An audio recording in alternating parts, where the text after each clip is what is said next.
Hey, welcome everybody. It's Wednesday, 7 o'clock. Time for Sci-Fi Distill. Welcome back, Mary Beth, of course. Hello. Hello. How are you? Okay, how are you doing? I'm hanging in there. Busy day today. A little On busy this day. fine- Unfortunately, I did not get time to do a drink today, guys. I know you're devastated because everybody loves the drinks, but so no drink today. But I'm sure we have news. We do have news. Let's hear get the into news. I'm gonna get to the top of the news here. Ho ho ho ho. So it was kind of warm here today. It's been warm. We've had a lot of thunderstorms. It's the middle of summer, but people are already thinking about fall and Halloween. Already. Case in point, the Stranger Things haunted house will be open at Universal Orlando Resort starting September 1st and Universal Studios Hollywood starting September 7th. You can fight Vecna right alongside Max, Eleven, Eddie, and other characters. You can go through the Hawkins Lab, the Creel House, and of course the Upside Down. So this sounds like it's kind of like half set tour and half haunted house, which maybe sounds kind of cool. I tell you, if Universal's doing it, it's going to be great. I used to do those. They used to do the Halloween. I think they still do it, Halloween Horror Nights. They have the best Halloween. They were just amazing. Did you ever actually do it where you were with the crowd and they'd open the gates and you go in and the performers? Yeah. Like they would actually there'd be performers dressed like as serial killers, and they let you run at the performers, and they let the performers run at you. Well, it was like they would be running around. They had guys dressed up like Leatherface. They're real chainsaws. They just don't have any chains. People dressed up in all the different monsters. Pinhead, that was the best one. There's a guy dressed up as Pinhead from Hellraiser, and he was just sitting in a corner, and he wasn't moving. And we were like, "Is he real or is he a statue?" Like we couldn't figure it out until he moved, and we were like, "Ah." Yeah, guys. Yeah, it's a lot of fun. It's a lot. Plus, all the regular rides are. Watch them; they're so good. If you ever get to go to Halloween Horror Nights at Universal, do it. Yeah. So right now there are a slew of good movies out in theaters, including Oppenheimer, Dial of Destiny, The Flash, Asteroid City, and of course, I know you've all been to see it, Barbie. But Mary Beth, you ask, is this it? Is this the high point of the year? What's coming for the rest of the year? Well, let me rattle off a list of some notable releases for both TV and the movie theaters. So July, Futurama season 11 is coming. The Witcher season 3 part 2 is coming. Speaking of haunted things, Disney's Haunted Mansion is coming, which shouldn't you guys do that in October? But they already did that too. That's just like this is like a remake already. A remake, because it was the original one had, I think, Eddie Murphy. That's right, it did. This is not a summer movie, guys. Release this in October. I would have thought, but you know what? I guess fall's not a big movie time, so maybe it's not. I don't know. And Good Omens, August, The Meg 2, because we love sharks. Only Murders in the Building, Strange Planet, Blue Beetle, and of course, Ahsoka, August 23. In September, Wheel of Time. I have other news about them. The Equalizer with Denzel Washington. Is that gonna be like the TV show, or what's that gonna be? Whatever. The Walking Dead, Daryl Dixon, which frankly I feel like The Walking Dead should just die. Just let it die. Just let it die. It's and just the Expendables. Yeah, the Expendables 4. October 1st has 3 juggernauts of animation. October 1st releases Bob's Burgers season 14, Family Guy season 22, and The Simpsons season 35. God, I yes, can't believe kids. It. Simpsons 35. Simpsons are 35. Yeah, I remember watching the original stuff when I was in college. It's still on. They're still on fire. Like they are still on point. Like just skewering things. And Loki will be later on in October. November is Dune, The Hunger Games 5, and Ridley Scott's Napoleon. Nobody cares about that. December, along comes December and Christmas season, and we're going to get another live-action Willy Wonka. Why? Yeah, God, the second one was horrific. Why? As much as I like Johnny Depp, this one's Timothy Chalamet. I just don't directing. Because I think it was Tim Burton did the other one, and it was very Tim Burton. I didn't care for it. The Ghostbusters Afterlife 2, that Rebel Moon that I keep talking about, and sometime around Christmas, Aquaman. So there is still a lot more to look forward to, even though in other realms of entertainment, things are looking a little bit glum. For example, this weekend is the San Diego Comic-Con, and we are hearing there have been over 24 strike-related panel cancellations. Just panels like right, because they can't talk about anything they're working on. Yeah, it's going to be weird. It's going to be so. Maybe it'll get back to actually being a comic. Instead of a movie-a-con. Paramount is still doing Star Trek Universe, and they are going to have a special sneak preview of the Lower Decks Strange New Worlds crossover episode. And there's a few other things going on, but like they're going to have comic book writers and illustrators, and they're going to have Funko Pop. That's what San Diego Comic-Con is going to be this year. So if this was the year that you finally got tickets and scalped or whatever, it's going to suck. And the promoters are saying, hey, there's still a lot to see and do. I'm sure there's tons of vendors, and there is still stuff going on, but it's not going to be the same. No, because it's known for all its premieres and panels. I mean, that's why people go to it. Yeah. I mean, that's so. All right. Let's do it. Let's talk about it. Let's talk about this strike that's happening. So on July 14th, the American Actors Union, the Screen Actors Guild, and the American Federation of Television and Radio Artists, that's SAG-AFTRA, went on strike over an ongoing labor dispute with the Alliance of Motion Picture and Television Producers. It coincidentally happens to be at the same time as the Writers Guild of America strike.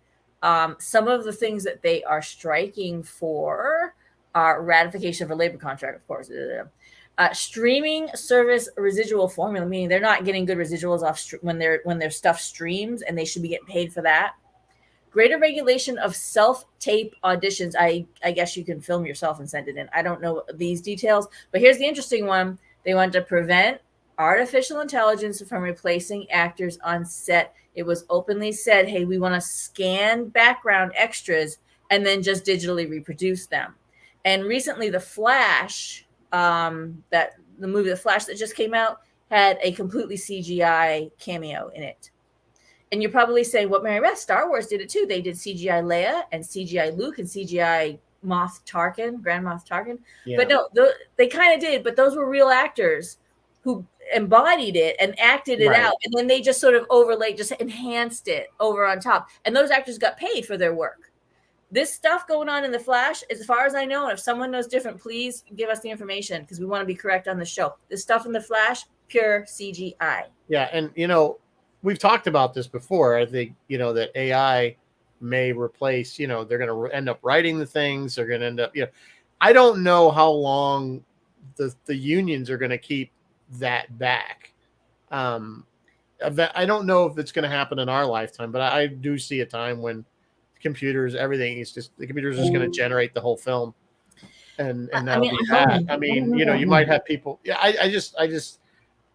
I'm all for that, and I agree. I understand where they're coming from. I'm not disagreeing with their argument at all, but I just don't know if they're trying to put their finger in the dike, so to speak, and hold the dam from breaking.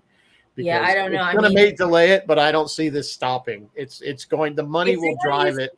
Yeah, but if they're going to use AI, they need to completely invent a whole cloth new. And they will. Eventually, the computers will get so good they'll invent a completely a person. New human. You can't scan an actor and then. No, I agree. Without you have to at least give them royalties for their image. There's no question about that. But and I want to point out that people there. I've heard comments from people saying, "Well, these people make millions of dollars. Why are they on strike?" You got to remember, there's a very, very, very tiny percentage of actors that are making millions of dollars, and it's a very small. I think I saw somewhere 7% of actors that actually make enough money as a living wage. The rest of them all have other jobs. Right now, the number that's been circulated on social media is that 87% of SAG-AFTRA members, union members, make less than $26,000 a year, which is not a living wage, and it doesn't qualify for health insurance. Right, which means they all have other jobs. 87% of SAG-AFTRA, they're just like hobby actors, is basically what that is. It can't be your exactly living. So that's really what it's about, folks, and it's about getting them more pay and for what they're doing, and the residual stuff, which is what the writers are about. The stuff that's the streaming service is a big issue, and you got to people are just fed up with these CEOs making a bajillion dollars with their gold-plated yachts and big bucks. I mean, spread it around a little bit. We both had our Paramount price go up. My DirecTV streaming price is exorbitant. For what? Like, to send electrons over the wire? Like, I don't get what I'm paying. They're paying, those other services are paying to have either these shows made, or they're buying it from other, they're paying to have it, they just DirecTV or any cable system pays HBO, Showtime, all those to be able to run their channels. So that's where some of the cost comes in. And then maintaining of the equipment that gets it. So there is a cost to it. It's not zero cost.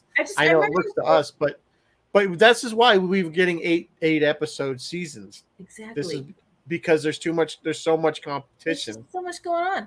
I remember when we used to complain about how expensive cable was, but now I've gotten rid of cable and I stream everything, but I'm paying for Paramount, paying for DirecTV, paying for Hulu, paying for HBO Max, paying for Netflix. Like, I've never added it up, but I wonder if I'm close, because I know I'm not paying as much as I think it's more than triple what I ever used to pay. No. I just not for me. I think I was paying well over $100 to DirecTV, about $120, $130 for satellite, right? Yeah, for satellite. And I had, I don't know, just a bunch. I think I just had HBO. My DirecTV streaming, $89. But I dumped all of it, and I don't think if I add up between Amazon Prime, which is a 1 year, it's like $150 or something, $100 now. I don't know what it is. It's still worth it. You pay that once a year, but that's still worth it when you figure all the other stuff you get with Amazon. Yeah. Netflix is going up. You're right. Paramount is going up. So Netflix, and then HBO and Hulu. Although I have the low end accounts for those Disney, where you actually have to watch commercials. Disney, and I pay for Disney. $10. Yeah, but I still don't think I'm paying $100 and something dollars. That's too much money, kids. That's why. This is what I'm saying. That's why there's such heavy competition for these shows, because they want people to buy. Now, the only advantage is, and this may change, is that it's easy to start and stop these month to month, so that you can, if Strange New Worlds is a show that you wanted to watch and you don't care about anything else on Paramount, you pay for two months of it and you dump it and you go to something else, or you wait till a lot of stuff is, and then you buy it and then you can binge a bunch of junk, So you have that option at least. Whereas the old DirecTV or cable is like they charge you to turn it on, they charge you to turn it off.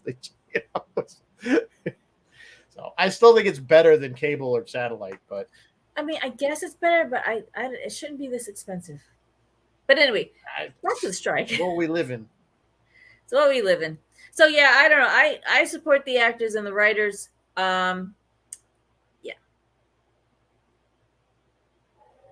That it? I don't know. You were waiting for you to finish. Anyway. Oh, no, that's it. That's all I was reading comments. I was reading comments. Oh, yes. Let's say hello to everyone. Hello, Dr. Alexander. Bill Sotak is here. Hi, Jeff Rule. Hi, Martin Ben. Hi, Nick McCarty. How are you? You're new here. And who else do we have? That's it. But some other people might come wandering in. Kent might come wandering in late. You never know. Some other folks. So Rizzo's about, okay, guys. So now look. Rizzo's about to put the timer up and the warning stream banner across the bottom. We're about to have Strange New Thoughts. So if you haven't seen this past week's episode of Strange New Worlds, now is the time to mute while the counter counts down. All right, you ready? We're ready. All right, and go. I'm going. I'm not gonna lie. I laughed out loud. I laughed. I thought it was the funniest thing. And we were talking about this before the show. It finally cemented in my head that this is not, it'll never be old Star Trek. I've been telling you. This is new Star Trek. It is a new universe. It's Disco universe. Timeline. It's a new universe. Yeah, so the basic plot is through a series of events with an actual alien that is new to us. So it is a strange and new. But it was just the very, very side story basically makes Spock 100% human. Which that was a funny scene when he finally wakes up and he realizes that he goes, what the? And he's going to F-bomb, but they drop it. I did laugh out loud at that. That was funny. It was well timed, good comedy. But this was again a very comical episode. We had a lot of backstory with T'Pring. A lot of insight into Vulcan rituals. Yeah, none of that fits TOS canon. Nope. Not a word of it. We have to just let it go if you want to, that this is not TOS universe. It's not. And you know what? Now that I've let it go, now that I've completely separated this from real Star Trek, I can relax and have fun with it and laugh at it. Yeah, just try to enjoy it for what it is. Just made it that much better. I think they're a little too heavy on the comedy on this season so far. This show is a sitcom. Yeah, it's just like everything's like a line. They're chasing Lower Decks in the funny department. I'm not thrilled with the Nurse Chapel Spock love affair thing going on there. But then I never liked Spock and Uhura in JJ Trek either. So that Spock shouldn't have. I don't need Spock with anybody. I like Spock just alone by himself. Right. I agree. Again, I like Jess Bush. I think she's obviously a very beautiful woman. And she's a good actress, at least. Yeah. I think she'd be a great character if she wasn't Nurse Chapel. She was just Nurse somebody else, Nurse Smith. She's a really aggressive nurse. Any other, just make her anybody but Christine Chapel. Yeah. You know what I'm saying? That's all. I love the character, but I don't like the character as Chapel. But again, not our universe. This week we finally got something strange and new, and it wasn't the A storyline. No, it wasn't even the B storyline. It wasn't even the B storyline. It was like, I think the Ortega thing was the B. Well, no, wait, that was the other episode. Sorry, that was the other. Yeah, I fly the ship. Yeah, I fly the ship. You're talking about that. So we're gonna see. We're going into next week. We'll see if it gets any better. I'll give this episode a B. Yeah, B plus. At least you made me laugh, guys. I'll give you that. Ethan Peck does the best he can with what he's been given. Yeah, I agree. Oh, were you watching Pike in the background pulling all those faces? Pike was hilarious this week. Yeah, he was good. So, okay, that is it. Okay. We're out of time. Get rid of that. It's safe to unmute now. Hello, Christopher LaRoche. I see you snuck in during Strange New Thoughts. How are you? Hello. Dr. Alexander agreed. He laughed out loud too. To the main bulk of our story or our show. No drink tonight. We already said that. No drink tonight. Sorry, guys. Have a beer. Yep, have a beer. Let's talk about. This was kind of something we just threw together. We thought it was movies that are based on games that didn't really do very well. So we have Assassin's Creed, we have Battleship, and Wing Commander. Yep. I know there was a lot of blowback on Battleship. A lot of people liked Battleship, but I liked Battleship. I love Battleship. It's a fun movie, and we'll talk a lot about it, but it didn't do well in the box office. So it tanked. Guys, it was a bad movie. So it's panned by critics. The plot had holes you could drive a Mack truck through. Starship. Which one should we start with? Let's start with this in the order I had them. Let's do Assassin's Creed first. Okay, Assassin's Creed. Okay. That was actually kind of the worst of the bunch. That one or Wing Commander? I don't know. I feel like I know. Well, again, we'll talk about Wing Commander. Wing Commander is the oldest of the three, too. Is the old? All right, yeah. So let's do Assassin's. So Assassin's Creed. I'll admit I've been a fan of the games. I haven't played the last couple, I think, but when it originally came out, the original Assassin's Creed, the Enzo series, all those, if you're familiar with that series of games, they were great games. They had a great fighting engine. Yep. The storyline was intriguing. So basically the story is that there's this device called an Animus, and you can be plugged into it and it'll lock into your, apparently the theory is that there is what they call like a race memories type thing or genetic memory so that you would remember things from one of your ancestors, so that this machine will basically find that in your DNA and then make you be able to relive it. And it'll tell you when you're off of the timeline, like you're doing something that's not what the actual person did. And so it's basically like a historical book or game, but it also would jump to the modern. And they tried to do this, obviously, the same thing in the film. Yeah. And the effects and everything looked great, but first, that's the Animus and that was not from the game. The Animus was just a bed you laid down on and you kind of went into so much more sense. Yeah. So because the running around the room thing really gave that was from the film. The game didn't have that.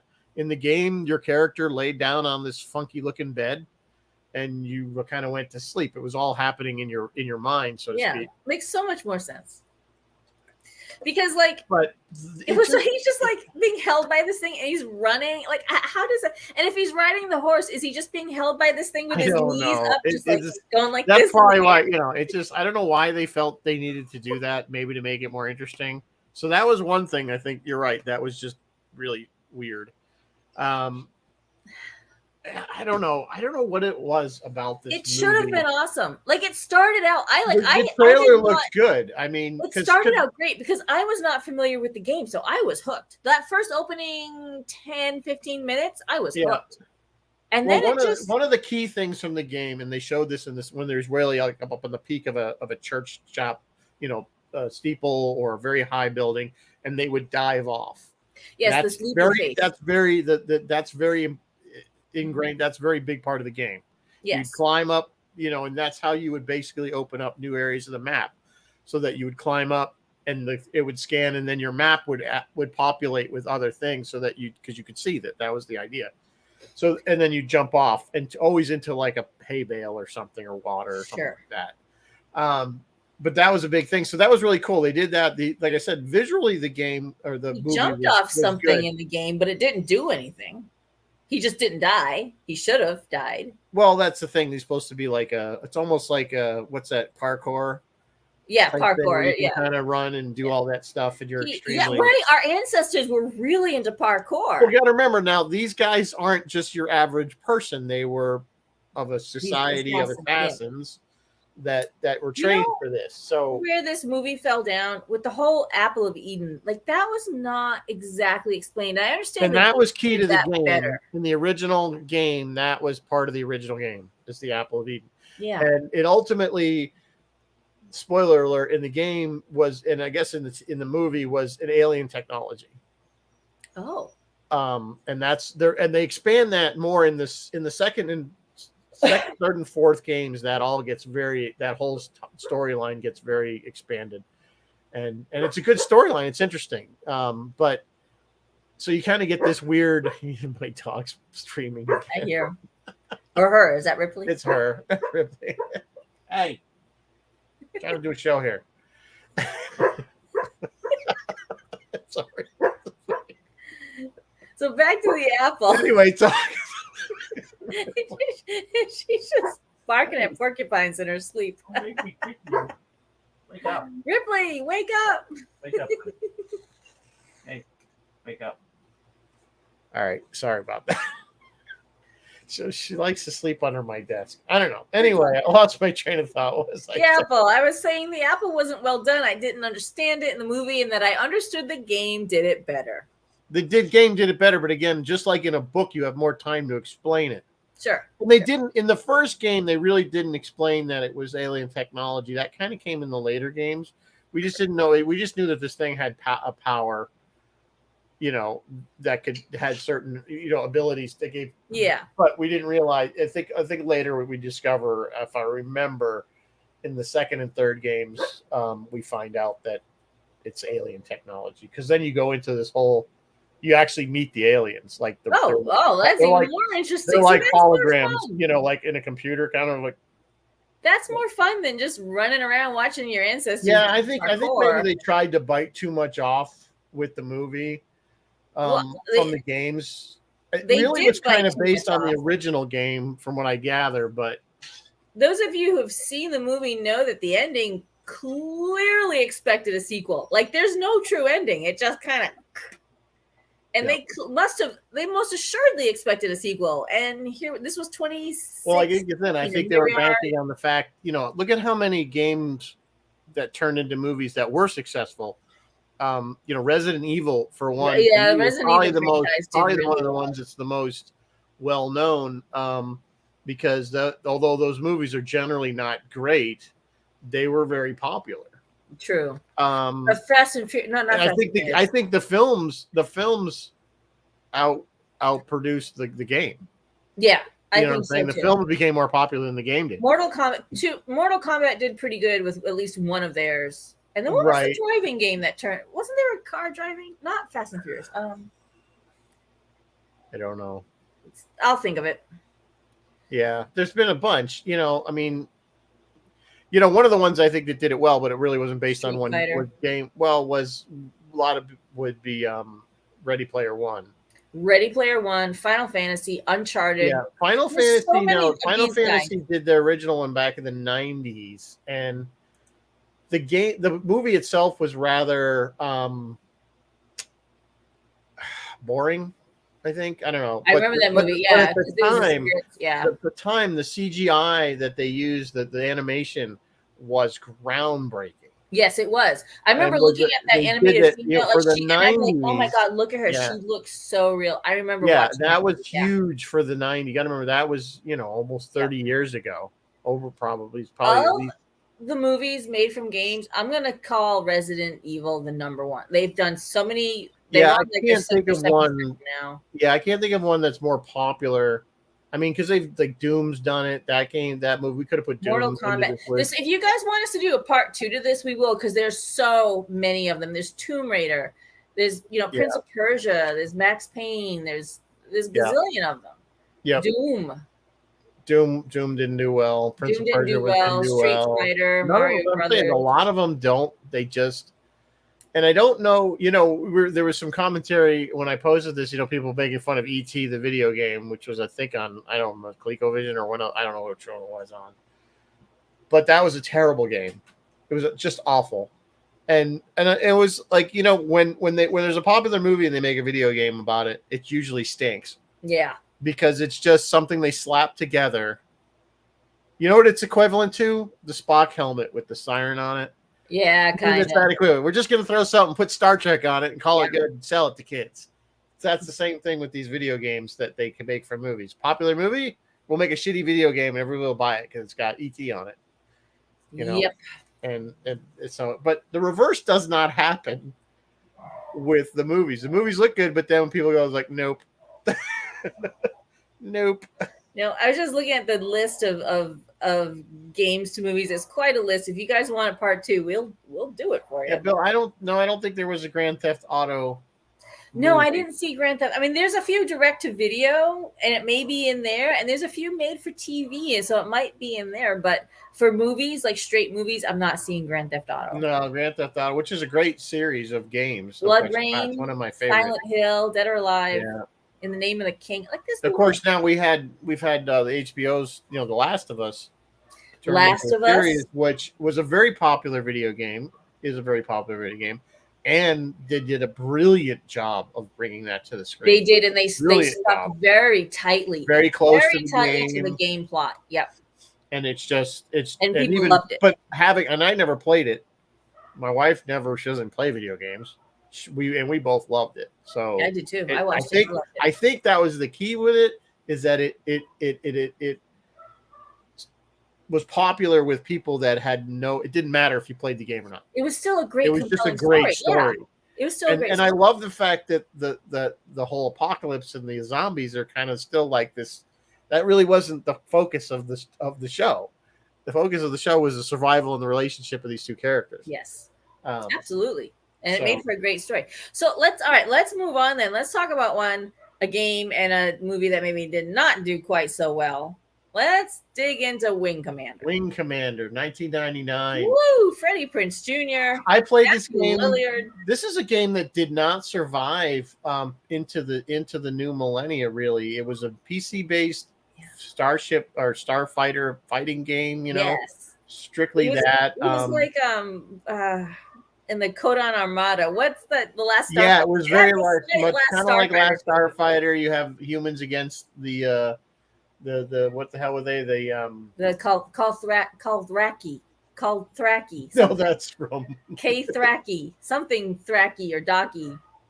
Oh, it's the Kilrathi. Kilrathi. They were like lions. They're like sort of what era they were. Like sort of. Didn't the movies feel like it wanted to have an old Battlestar Galactica vibe? It wanted to go. Yeah, it kind of had this sort of run silent, run deep sort of thing going on. And here's the thing: is it had all the parts and pieces. It had all the right things at the right times. Yeah, I should have cared. You know what I think killed it? Was the acting. Was Freddie Prinze Jr. I think Freddie Prinze Jr. was just terrible in this. He was just a little over dramatic, like, oh, he's a pilgrim. Like, okay, whatever. Pilgrim. They didn't explain that really well. And that was never a big. See, that was something that was really created for the movie. In the games, that was not a thing. Like it was, because the game's focus was you're in a fighter and you're fighting to kill Kilrathi, and that's pretty much what you're doing. I mean, that's all you got to remember it was the 90s, so the games weren't as expansive as they are now with all this, Yeah. So they had to make up a bunch of subplot. Yeah. So and then Matthew Lillard, is that how you spell it? Lillard. He was another one that was kind of over the top and just he also played in Scream. Do you guys remember him in Scream? Yeah, he's very over the top, and he kind of always plays the same frat boy jerk kind of guy. Yeah, exactly. He always plays the same character. But they had some other great supporting. They did. They have David Warner, who was they believe in everything. He's Guldur, not Guldur Cat. He's one of them. No, he was Chancellor, the one that from Star Trek 6, right? Wasn't he the guy that was that got killed in Star Trek 6? Maybe David Warner's around. Gorkon. Yeah, Jurgen Prochnow, and I'm sure I'm butchering his name. You guys know him from lots of movies. He has that. He was in Dust Boat, and he was in what was the one that we did with Judge Dredd?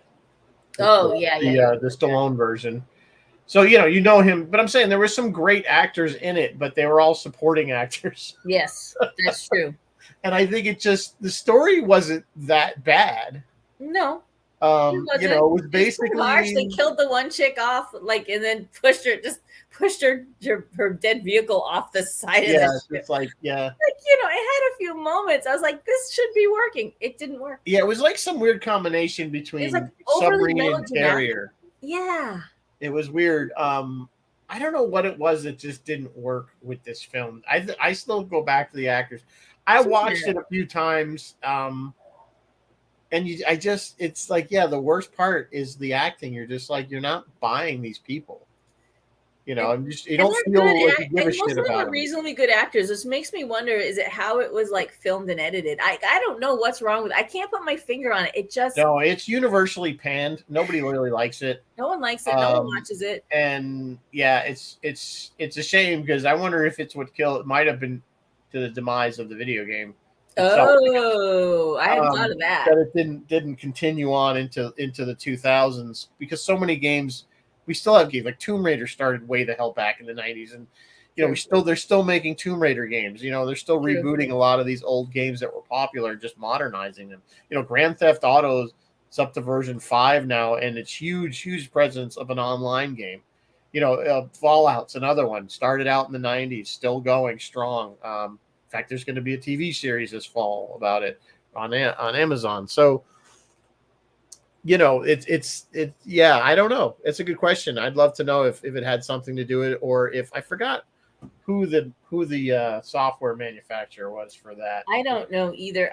Some fun little trivia things for this movie. The voice of Blair's onboard computer, his name is Merlin. It's Mark Hamill.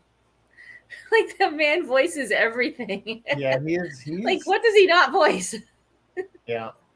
But they introduced you were right. The Pilgrims were not in the game, so that's a new concept they're introducing. They had to completely make out of whole cloth the plot line and stuff. I don't know, man. And it was the Pilgrims had some more, because the way the backstory is that the way they would jump through hyperspace is they had to find a pulsar.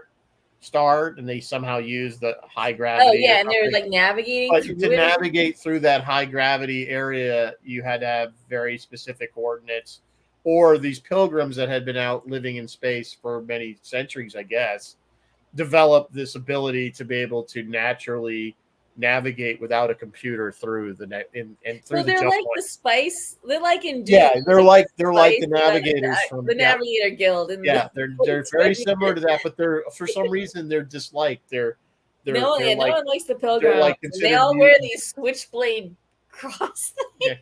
Yeah, kind of like this looks like that thing Ken wears all the time. Yeah, it is like Ken's Thor's hammer, except it has a switchblade in it. And if Ken had that, he'd be like stabbing himself all the time. Yeah. Anyway, yeah. So it just, I don't know. What do you guys think? I mean, did you like this movie? You guys remember this movie? This is going back a hot minute. Going back 1999. Like I said, I threw it out there because because I liked the game. It was one of the better. It was really the most popular fighting, flight type fighting game at the time. Do you guys remember the ships? The ships were interesting looking. It was all fleshed out. They had the whole bridge crew. Like they had it. Yeah, like all the elements, like you said, all the elements were there. There was drama. There was tension between characters. The characters were reasonably well fleshed out. The love story, the love interest. The love interest. So I didn't like the thing. The other thing I thought was stupid about it is that they do this thing where, like, when one of the pilots gets killed, they would just erase them. Exist. They would just erase them from like everything. Like we don't talk about them. They didn't exist. And I'm like, that is like the dumbest thing. That was super. I agree. That was super dumb. Don't do that. They exist. I'm like, yeah, way to honor your buddies by just pretending they never existed. Yeah. Yeah, it's just. And you know what? It's okay if that's all we got to say about that, because we can move on to something. Obviously. So the last one that we were going to talk about, and it's not even a video game, you guys. It's not based on a video game. This is based on Hasbro's game that we all played as a kid. D3, A4, B7, classic. Everybody had Battleship. I mean, if you didn't have Battleship, I don't know what. It was like as popular. You guys all played it too, right? Of course, everybody's played Battleship. I used to play it. My friend had the electronic version, which was really fun because all it did was you programmed in where you put your ship, like each person, and you couldn't see the same thing, and then you would punch in the coordinates that you wanted to fire, and it had the sound effects, and it would go, and if it didn't hit, it goes splash. Or if you hear the explosion, and then there's a little ship in the middle between you that would light up, it's like a silhouette of a ship, and it would flash red. That you hit it, and it was so much fun because me and my friends played all the time because we'd get like pushing the button, and boom, and it was a fun game. And of course, there's always somebody that tried to cheat and move their ship or something. They pivot 90 degrees. So when I saw that they were going to make a TV show or movie rather about this game, and I'm like, okay, how the hell are they going to translate this they did film? And I got to give them credit. They did it. They tried so hard. They did it because there was the whole scene like, where they were using the buoys to try to figure out where the alien ship was. Yeah. To hit it. So I thought they were going to, when the dome came up, I'll be honest with them, first time I saw it when they put the shield up, and I thought that they were going to be able to fire into it somehow, but they couldn't know what they were hitting, and they were just going to try to, somebody do it that way. Like the ship inside was going to say, no, you go to the right, and then that kind of thing. But their method, I think theirs was better than my idea. It was great. The aliens were reasonably scary. Yeah. The storyline, the plot with the people on Hawaii and the people out in the boats, that came together nicely. This is the way this movie is. Top Gun meets Independence Day. Yeah, very much so. It was very, very, very patriotic, nationalistic, if you will. Very go Navy. Rah Navy. And you stick AC/DC music in with any of that stuff. You have ships going, aircraft, you're gonna get pumped up. I mean, you get wound up. You're like, yeah, let's go. Admit it. By the time you get to that montage where they're like rebooting the Missouri and they're gonna take the Missouri out, you're like, oh yeah, here we go. Again, you're just like, okay, this is kind of cool because it's like, but I mean, realistically, you're like, I was saying earlier, I'm like, there's no way. No, you know anything about the Missouri was going anywhere. It's a museum. Get that ship out of dock in a few hours. That thing had been sitting there. It's a museum. And there's all the old sailors, had no all the old guys. I'm sure on board. And sure, it had no ammunition. And even if it did, my guess is those guns were all demilled and never meant to fire ever again. Those engines would have never fired up. Yeah. It just was not. Like what was the movie with what was the one with what's his name? Oh God, where they steal the battleship. Movie to happen. They steal the battleship. With Steven Seagal movie. What the hell am I thinking about? You know what I'm talking about. I gotta look this stuff up in a minute. With Steven Seagal, and they're going to decommission the battleship, and then these terrorists kind of take it and they're going to steal it. Oh, yeah. At least that one made sense because the ship was still like functioning. The ship was still running. Yeah. Like it was still. Yeah, it was just being decommissioned. This thing had been decommissioned for like 50 years. Yeah. Because they don't use battleships anymore. Battleships are, like he was explaining, battleships are no longer still the Enterprise because they're not. Modern technology has surpassed them. They're like, which made it perfect for fighting these aliens. Right. Because he said that this thing's just designed to take a pounding, which is true. They were. They were floating tanks, right? They were like giant. Yeah. They were like this. They were like the space station, Oh, like, Martin Ben. Hey, yeah. You know what? You're right. Martin Ben, the Battlestar Galactica, that was also a museum ship. The Galactica was. But again, it was still running. It was being decommissioned. Yeah. It was in the process of being decommissioned. And they went and got munition. The other one was the FDX. What was the one in Robotech? Wasn't that also a stationary on Earth? And it wasn't also the Yamato. Oh, the one from you're thinking Yamato. Yeah, the Yamato was in what did we call it? We didn't call it Yamato. We called it Star Blazers. It was, but also in Robotech, that ship was landed on Earth, and it also was not meant to fly, and they pulled it up and made it fly. They do that a lot for some reason in anime. But anyway, it was a great scene because when they went back, they had all the old guys that had run the ship, that were retired Navy guys, and they're all there, and they're like, what do you need? And because it's true, that was probably fairly accurate. As these new Navy guys would be like, have no clue how to fire up a coal-fired boiler or run any of that analog, guns or anything. So that part was probably fairly accurate. That the new guys, the modern Navy personnel, would have no clue how to run any of that stuff. So, but it was a great scene. You're right, and it was awesome, and the effects were good, and the aliens were good. The thing I liked about the aliens was that they could be beaten. Though they weren't like their technology was really advanced, but then like literally a shell, and they didn't do sunlight, right? They needed glass, right? They obviously, which didn't make any sense. Well, I guess it was supposed to be from a Goldilocks planet, so why was it so bright? I don't know. There was a lot of things. There was a lot of holes. I liked the aliens. I thought they were well designed. They were scary enough. They were cool. Yeah, I don't know what they wanted. Just like this movie. They never really assumed that they just wanted to invade. It's not like at least Independent. Remember Independence Day? At least they explained to us. Well, they're gonna, But apparently they can't. Their navigation, they can go across the galaxy or from another star system. But apparently they can't miss a satellite in our orbit. Yeah, they couldn't change. Hundreds of millions of miles to come. So that's I think where this film fell flat is that there was just too many holes in it. Yeah, as Chris LaRoche just said, holes big enough to put a peg, a battleship peg. You could stick a battleship through it. But again, I don't think when you watch this film, and I just rewatched it, it's not meant to make sense. It's a roller coaster ride. It's like that Star Trek episode. Just enjoy it. Yeah, it's a roller coaster ride. Just go. It's a Michael Bay like film. It's kind of like Transformers. Don't try to make any sense out of it. Just roll with it.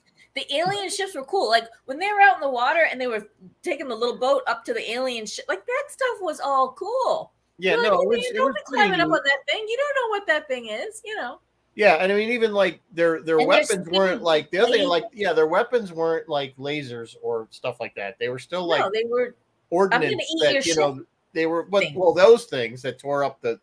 But then remember the other things that got the battleship and the destroyers and stuff was like these. They were like almost like depth charges that would shoot out and then stick in the ship and then explode.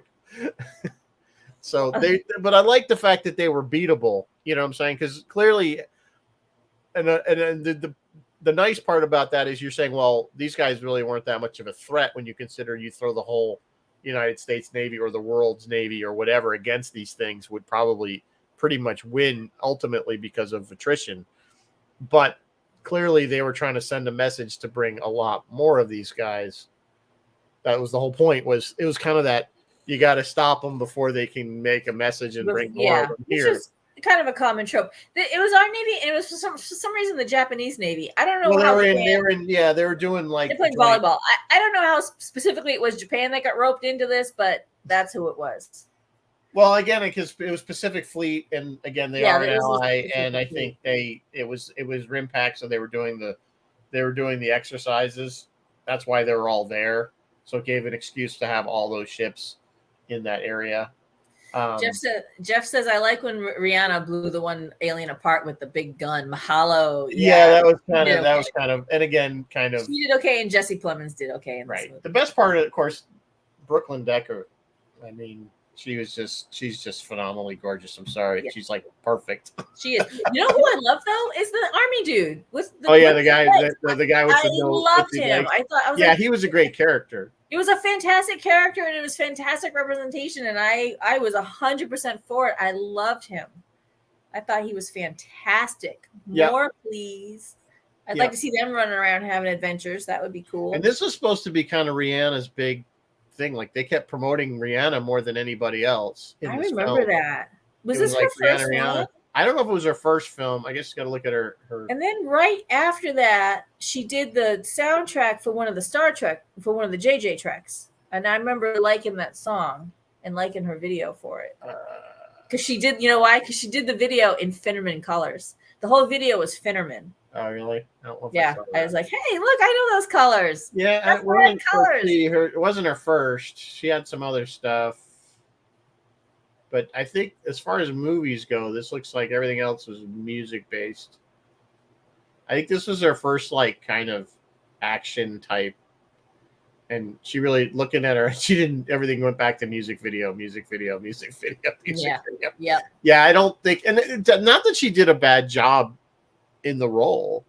She did fine. Well, the other thing that was kind of crazy. Again, anybody who's been in the service and in any service, it's funny that the chain of command. All the same four people do all the jobs. Yeah. So like they were the ones running the ship, they were the ones steering, they were done doing the radar, they were the ones doing this. Oh, and they're also the ones that they put on the and then the ones that go in the Missouri and do all that shit in the Missouri. I'm like, no, it doesn't. No, they have different people do all those jobs. It wouldn't be the same people.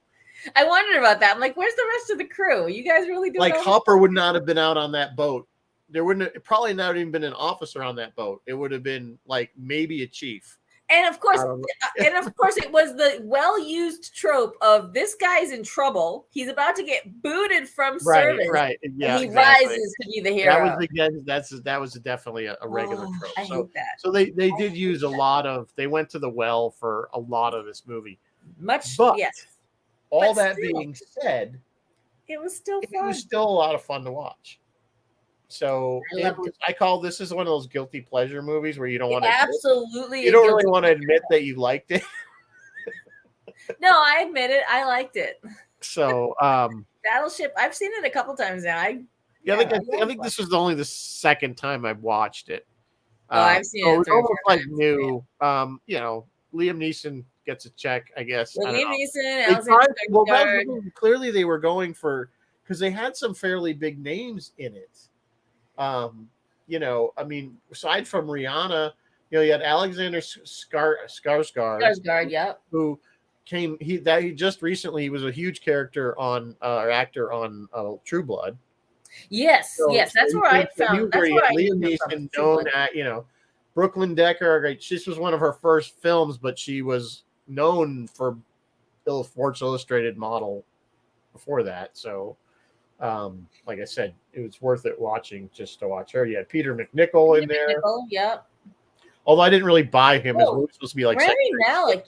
Rami Malek is in there for a hot second. I think he gets killed, but he would go on. He did the Queen. He did the Queen movie. What was that called? Bohemian Rhapsody. If you guys haven't seen Bohemian Rhapsody, it's not sci-fi, but go watch it. It's a very good movie, and he's amazing as Freddie Mercury.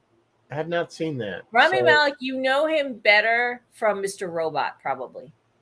Never seen it. Liz likes that show. So I know I should. She keeps saying I'd like it, but you probably anyway. So they were. So I think as this was supposed to be a Hollywood blockbuster. I think this was supposed to be the summer, big movie kind of thing, and it just for whatever reason it did not do well in the box office. But we still love the game. It's still a popular game. It's still a very playable game. It's so funny when you think back as we were kids and you go back to these games and some of the stuff that were popular in the 70s is still being made, is still popular. You look at Clue, Monopoly, Battleship, the core stuff that we all grew up with, and they're still being sold. Yeah, Clue, Monopoly, a lot of those movies.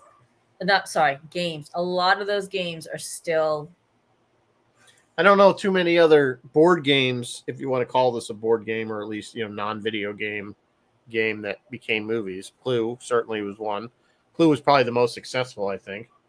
Trying to think if there was other. Rock'em Sock'em Robots was essentially. That was when I said we should do Real Steel. Real Steel. No, that's Rock'em Sock'em Robots. You knocked my block off. Yeah, so it's anyway. So I don't know what else to say about this film. I enjoyed it. It's fun. It's very nostalgic. It's not nostalgic, but it's very nationalistic, very patriotic. Very you get that. It's that same feeling. Add that same feeling you get when you see all that flight carrier stuff from Top Gun. Yeah. And the music. And instead of using Kenny Loggins, we have AC/DC, which is a step up. Just makes it that much better. Yeah, it is several steps up. So I know it's like you think about every movie that uses AC/DC as like their montage music, and it's like, oh, that just works. Yeah. Every movie needs a montage. Every movie needs AC/DC as their montage. Right? Another classic band that the kids are still listening to. Oh, or Ozzy. We can do Little Ozzy, I guess. Little Ozzy. Yeah. It's like every war movie has Patriot. What's that song? Some kids are born silver spoon in hand. Patriot. Favorite Son. What's the name of that song? Favorite Son. Yeah. Favorite Son. Yeah. Yeah, that's always that's like the Vietnam story. Yeah, every Vietnam movie has Fortunate Son. Fortunate, thank you. Fortunate. I don't know why my brain kept saying. Yeah, Doc. We loved Clue. We did Clue way back. I think. Around a long time we did Clue. Yeah, we did. That was Clue. A good one. That was my first exposure to Tim Curry. I immediately went to find Rocky Horror and. Really, I'm pretty sure I saw Rocky Horror first. Yeah, I think I saw Clue first. No, I know I did. I know I saw Rocky because I remember that movie. Clue was was one of his comeback movies, because Rocky Horror really was because he was playing a transgender or whatever character in the 70s was like your career shot. It was just like same thing happened to Billy Crystal on Soap playing the gay guy. Yeah. It took him a long time. But Billy Crystal came out just fine. So did Tim Curry. They both came out just fine. Oh yeah. Oh, obviously Billy Crystal got on Saturday Night Live. Once he got on Saturday Night Live and he was doing the Fernando, you remember? You look marvelous. Remember that whole thing? So that put him back on the map, and then of course he did like City Slickers, and he just became hugely popular. And then next thing you know, it was Princess Bride. I saw him do stand up in the mid '80s, like 1986, I think it was. I saw him do stand up. How was it? And he came. Oh, he's hysterical. He came right out on stage, and he just went, "You look marvelous," and everybody goes crazy. Goes, "Okay, that's it. I'm not doing it again." So he got it out of your system. Well, he's just like, "Just wanted to say, so you know that's what you want me to do. There it is. Now we're gonna move on." So no, he's very funny. Yeah. Oh, look, we're almost at the hour. Yeah, we're there. So, So anyway, yeah, if you guys like this type of show, I always say this: nobody ever seems to comment whether you liked it or not, or whether you want us to do more of this, or we can do more, some guys. There's so certainly plenty on this genre. Maybe we should do stuff that worked or were successful. I don't know. Yes. Maybe you could do the whole Resident Evil series. I think I've seen them all. I have not seen any of them. I don't know if I've ever seen them in order. I've seen which some I don't almost. You almost don't have to. They're just kind of there. Yeah, Doc says that Steven Seagal Battleship movie was called Under Siege. Under Siege, you're right. Correct. That's what I was thinking of. Which was an okay movie in its own right. But, if you like that sort of thing. It was the same kind of thing, Yeah, Doc says part 2, the ones that worked. So what would those be? Resident Evil. I don't know. Yeah, you're going to have to give us Resident Evil is the only one I can think of. And The Last of Us. Last of Us, Resident Evil. I'm just going through the list. G.I. Joe it's a cartoon, so that's not really a game. Uncharted, maybe, but no, that wasn't that good. Uncharted didn't do well. It was a great game. Love Lara Croft. I don't know how well. I'm looking at Rotten Tomatoes. You know which one that I've never heard of that got a really high score? 86% on Rotten Tomatoes. Werewolves Within. I have never heard of this. This is a game and a movie. Nope. I've never heard of it either. Sonic the Hedgehog is 69%. That's the next highest one. Oh, I've never seen it. That's the one with Jim Carrey. Right? I think so. Yeah, I was never a big Sonic. That's a platform game. And then Pokemon. Pokemon got 68%. That's the next highest rating on Rotten Tomatoes. Most of these game movies tank. They just tank. Yeah, because I think Warcraft. Yeah, no, the Warcraft one tanked. Warcraft was all animated too. Yep. Again, I watched it and was like, meh. Although I never played Warcraft, so I don't. Really I played Warcraft, so I kind of, I liked Warcraft. So I was a night elf.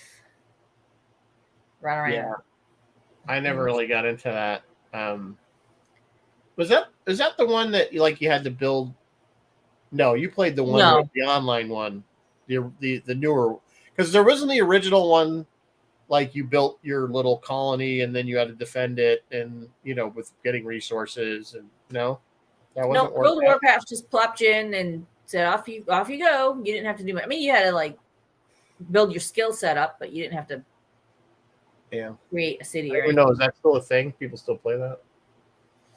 I guess it's like other games. If I could play Warcraft in my Oculus, I would still be playing Warcraft. I enjoyed it. That was a fun one.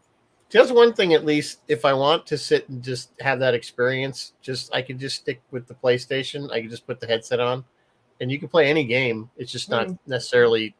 It's not VR, but it's just like VR. Watching it on a. Yeah. Anyway. I love it's not Oculus, it's Meta Quest now, but I still call it Oculus. That's why I won't buy one, because it's Zuckerberg property.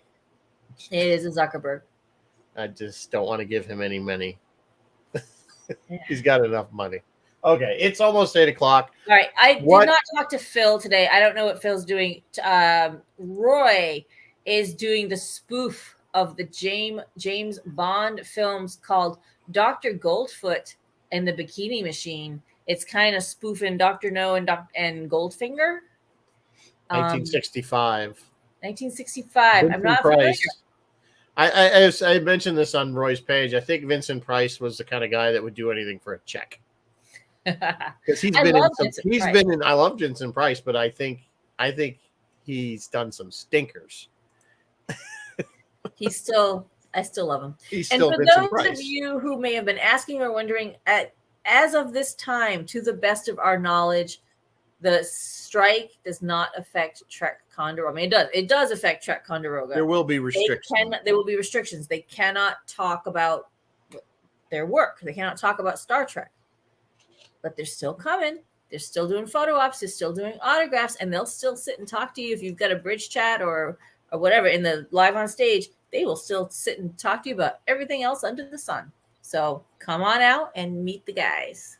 Yep, it'll still be a good time.